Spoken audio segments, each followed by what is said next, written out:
going with the flow comes from the premise of living without resistance. So experiencing your life without saying no to everything, without having apprehension before everything happens. But realistically, we're human beings, so which means that it's a bit challenging and difficult to, you know, be walking down the street and suddenly, I don't know, a camel passes by and you're like, what? And you're kind of left in mid-step. So it's not realistic to really think that you can go around, I don't care how elevated and enlightened you are, to go around in human 3D life in this world that we're living in, this external world, and not be shocked at something or not be taken aback by maybe somebody's response or something. That's going to happen. That's always going to happen. For most of us, 99.9% of us, we are doing the best that we can. We really are. We're trying to be conscientious. We're trying to be loving. We're trying to be compassionate. We're trying to be patient, etc., etc. And while we're doing all that, we're also trying to be the best person possible and be giving and be generous and and live our passion and be of service and the million other things that we feel need to be a part of a fulfilled life. So here's the thing. What does going with the flow really mean in a realistic perspective? Going with the flow really looks like you're experiencing moment to moment with space. It's the best way I can say it. So I'm going to explain that a little bit further. When we are taking in the information from our external world, our brain automatically starts computing and calculating. Okay, this smelled weird. That person's looking in a particular angle. They blinked 4 times or they haven't blinked at all and they've been staring at me. And then immediately it starts to go back into all those archives, as we talked about in the other video. So into all those archives of, okay, the last time I saw somebody looking at someone like that, it was because they really didn't like that person. They were really irritated with that person. That must mean that this person is really irritated with me. Red alarms, you know, woo, woo. Person's irritated with me. Get ready to start fighting or whatever it might be. And then your body takes on that kind of form of attack. And this is what we got to do.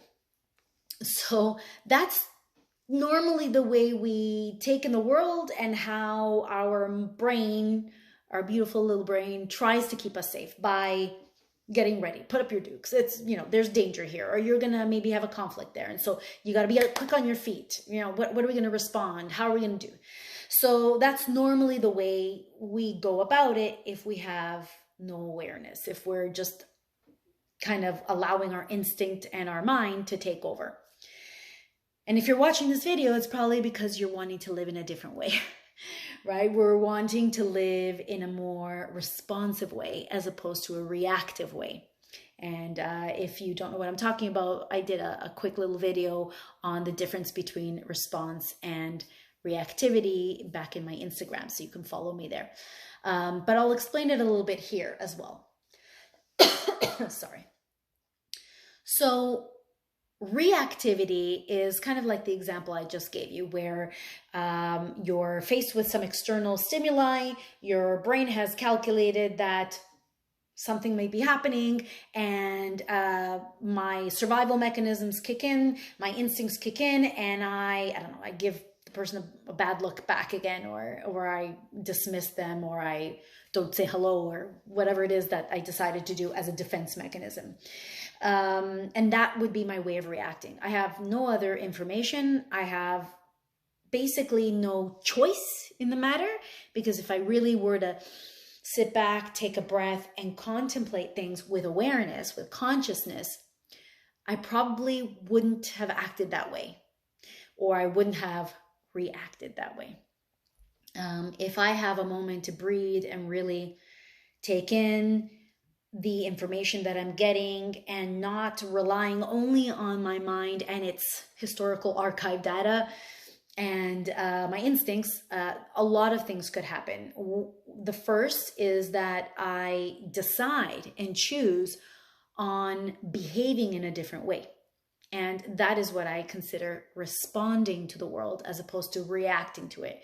Reacting means somebody pokes you and you're like, ah, that's reacting. You don't even think about it, you just boom. Responding is they poke you and you look and you see now that they're laughing and they were just playing, and then you decide to laugh along. Yeah? I know that's a pretty elementary, maybe not a very good example, but it's kind of a very visual thing that a very simple example that I can give. So hopefully that clarifies the difference really between reacting and responding. So when we go with the flow, it means that we're going through each moment, each experience that is coming before us with responsiveness as opposed to reactivity. When we react, that's normally when we have been taken by surprise. And why are we taken by surprise? Because we haven't been in the moment. We haven't been present. We haven't been watching and feeling and sensing what is happening, right? Not only what's happening externally, but how we are feeling and centered and balanced and sensing. And so when that doesn't happen, yeah, we're startled. And then we react startlingly, if that's a word. So that's really the difference between the reacting and the responding. So again, with flow, when we live in flow, we're living very present in the moment. We are very present with what is happening externally, but most importantly, we're very, very in tune with what's happening inside us, how we're feeling, not just the internal, but our body. When our bodies feel that our true us is in control, not our minds, but our true us is in control, the body has a way of changing teams, let's say. So it's like, okay, the best leader here, absolutely, hands down, will always be the true you. Hands down. And the body will always want to follow suit.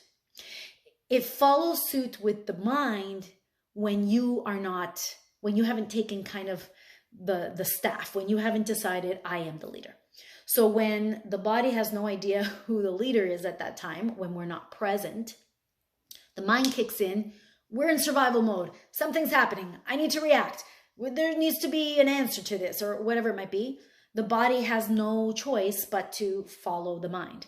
And when it follows the mind, anything can happen, pretty much.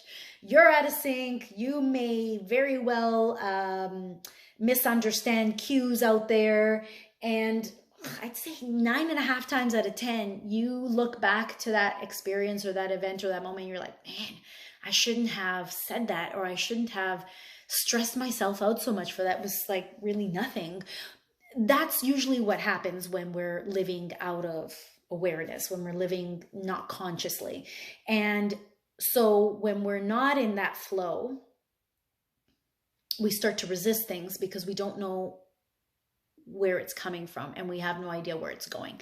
And that scares the bejesus out of us, right? It scares the living crap out of us, and we will do anything possible to not move into areas where we're not that sure, because everything that's unknown doesn't mix very well with the ego, right? And so when our minds and our ego are the leaders, they want to keep us safe. And the only way to keep us safe is by keeping us in the known. Even if the comfort zone that we're in sucks.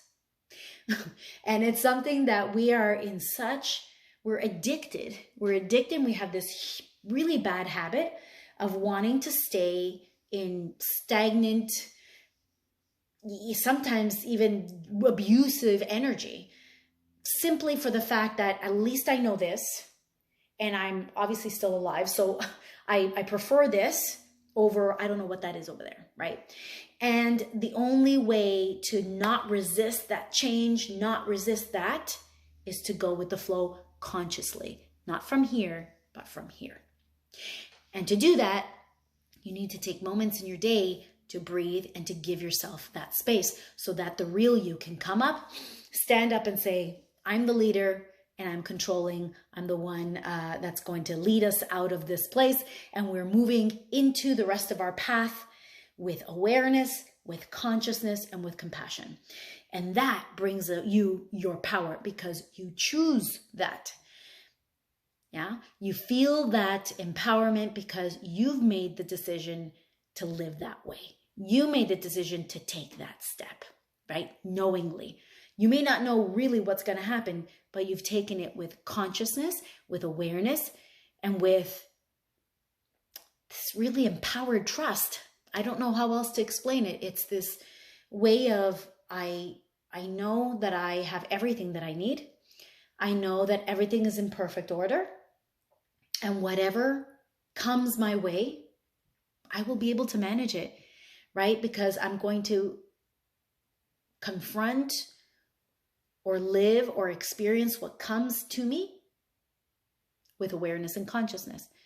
And I'm not just some small child having a temper tantrum in the corner because somebody took my toy away. I'm moving forward, giving away my toy consciously, knowing that there's something new coming in the horizon. So I hope that this helps a little bit. It is a very impromptu kind of talk I just wanted to make today, but hopefully it brings you a few things to contemplate, and hopefully within these days that come up, today being the first, you start to ask yourself, am I being aware all the time, or how many times? And for that, there are some really great practices to do. Obviously, this is why meditation and mindfulness, breath work, all these different practices are super important in your day, because they give you those space. And even if it's 5 minutes twice a day or even once a day, at least you're dedicating that little space of time to reconnecting with yourself. And it's always better than not connecting with yourself ever. So every little bit counts.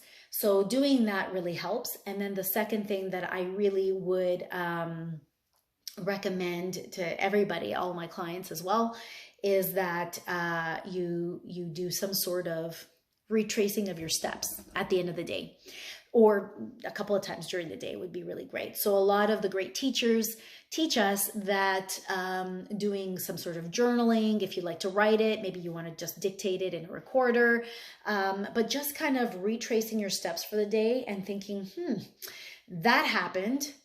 How do I feel about that? Was I present there, or did I just kind of let it unfold and I acted and reacted without really any mindfulness behind it? And then it's not a practice of regret, and it's definitely not a practice of self-judgment and self-criticism. It's a learning process, and we need to be able to see it happening almost like a witness, like a third person kind of seeing it happen, so that you can then recognize it much quicker the next time it comes around, because every day is bringing you new experiences, new moments, new interactions. And so every moment is a learning experience, an opportunity for you. So those would be the two very basic, very simple ways of going with the flow in a realistic sense. I hope that this worked for you. I hope that this helped you and that this brought you some new perspective for you. And as always, the truth is within you. Namaste.